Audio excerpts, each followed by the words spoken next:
बड़ी खबर आ रही है मुंबई से, जहां पर बांद्रा स्टेशन के पास अवैध निर्माण को हटाया जा रहा है।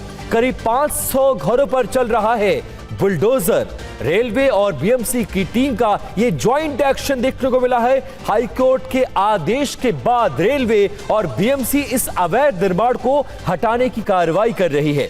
मौके पर बहुत बड़ी संख्या में सुरक्षा बलों को तैनात किया गया है। हालांकि जो स्थानीय लोग हैं वो इस अतिक्रमण को हटाने का जमकर विरोध भी कर रहे हैं। तस्वीरें मुंबई के बांद्रा की है, जहां पर कई सारी जेसीबी मशीन्स को लगाया गया है। दावा यह था कि ये जमीन रेलवे की है, बीएमसी की है और इस पर अवैध अतिक्रमण करके ये तमाम घर बनाए गए हैं। मामला हाईकोर्ट पहुंचा। हाईकोर्ट ने इस पूरे मामले में इस अतिक्रमण को हटाने का आदेश दिया, जिसके बाद अब हरकत में रेलवे और बीएमसी आया है। मौके पर हजारों लोगों की भीड़ जमा है जो यहां पर इस घर को, इस निर्माण को बनाकर रख रहे थे। वो इस अतिक्रमण को हटाने का फिलहाल विरोध कर रहे हैं और पुलिस को खासी दिक्कतों का भी सामना करना पड़ रहा है।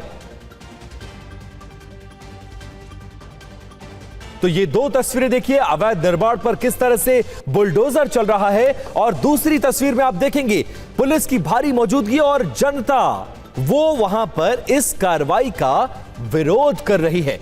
तो एक बहुत बड़ी संख्या में यह अतिक्रमण था। जो मामला हाईकोर्ट तक पहुंचा, हाईकोर्ट ने इसे माना कि यह अवैध अतिक्रमण है, इसको हटाया जाना चाहिए। रेलवे और बीएमसी को इसको हटाने का आदेश दिया। भारी संख्या में पुलिस बल को बुलाया गया। दर्जनों जेसीबी मशीन्स के जरिए इस अवैध निर्माण को हटाया जा रहा है। अब मौके से आपको संवाददाता शुभम पांडे की एक ग्राउंड रिपोर्ट दिखाते हैं। ईस्ट इलाके में स्थित गरीब नगर में आज सुबह से ही बीएमसी और रेलवे की कार्रवाई चल रही है। ये तस्वीरें देख लीजिए, बुलडोजर एक्शन जो है वो शुरू हो चुका है। और ये देखिए, अब तक न जाने कितने घरों को ये बुलडोजर ने ध्वस्त कर दिया है, क्योंकि उसकी वजह है कि कुछ दिन पहले यानी 29 अप्रैल को हाईकोर्ट से ऑर्डर आया था कि ये जो बांद्रा इलाके में स्थित रेलवे कॉलोनी, रेलवे परिसर है, वहाँ पर अवैध 500 से ज़्यादा जो घर हैं उसे पूरी तरीके से ध्वस्त कर दिया जाए। देखिए, पतरे का पूरा शेड मारा गया था। पहले एक नीचे ग्राउंड फ्लोर था, उसके बाद G+1 हुआ, 1 से 2 हो जाता था, और यही वजह थी ये अवैध निर्माण लगातार बढ़ते जा रहा था। जिसके बाद इसी के ठीक बगल में रेलवे की पटरी भी है। उसके बाद रेलवे प्रशासन ने कोर्ट में याचिका डाली कि इसे पूरी तरीके से हटाया जाए। उसके बाद हाईकोर्ट से ये ऑर्डर आया। 2017 से ये मामला चला था, कई सारी हियरिंग हुई, कई सारी सुनवाई हुई। यहाँ से भी लोगों ने दलील रखी थी आखिर हम जाए कहाँ, क्योंकि वो भी 25 से 30-40 सालों से लोग यहाँ पर रह रहे थे। उसके बाद आखिरकार ये फैसला लिया गया कि इस पूरे जगह को ध्वस्त कर दिया जाएगा और तकरीबन 500 से ज़्यादा जो घर हैं, यानी 100 घरों को छोड़कर बाकी सारे घरों को पूरी तरीके से ध्वस्त कर दिया जाए।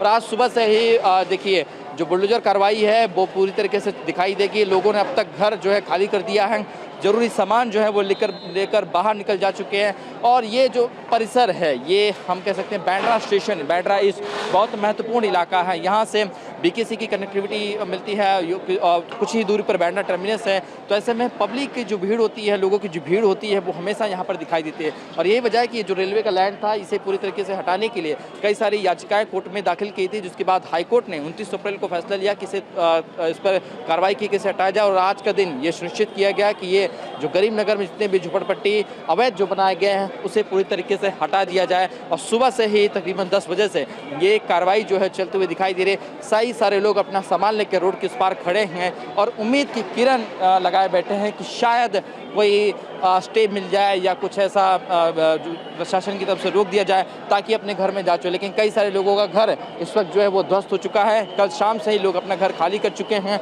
कई सारे लोग दूर दराज जा चुके हैं। लेकिन सवाल उठता है कि आखिर इन्हें यहाँ पर बसाया किसने था, आखिर ये बसे कैसे? क्योंकि कई सालों से बांद्रा स्टेशन की जब बात होती है तो एक तस्वीर आती थी कि आखिर ये अवैध निर्माण कब हटेगा, क्योंकि बांद्रा इलाका कई सारे बड़े नेताओं का घर रह चुका है, कई बड़े फिल्म स्टार यहाँ पर रहते हैं। तो जब भी मुंबई से बाहर जो लोग आते थे वो कहते थे कि बांद्रा स्टेशन पे आखिर क्या कुछ चल रहा है। लेकिन बहरहाल जिस तरह से ये जो अब पूरी तरीके से ध्वस्त कर दिया गया है और तमाम जो लोग हैं अपने घरों के बाहर इंतजार कर रहे हैं कि आखिर वो कहाँ जाएं। लेकिन ये जो कार्रवाई है अगले 2 से 3 दिनों तक चलने वाली है।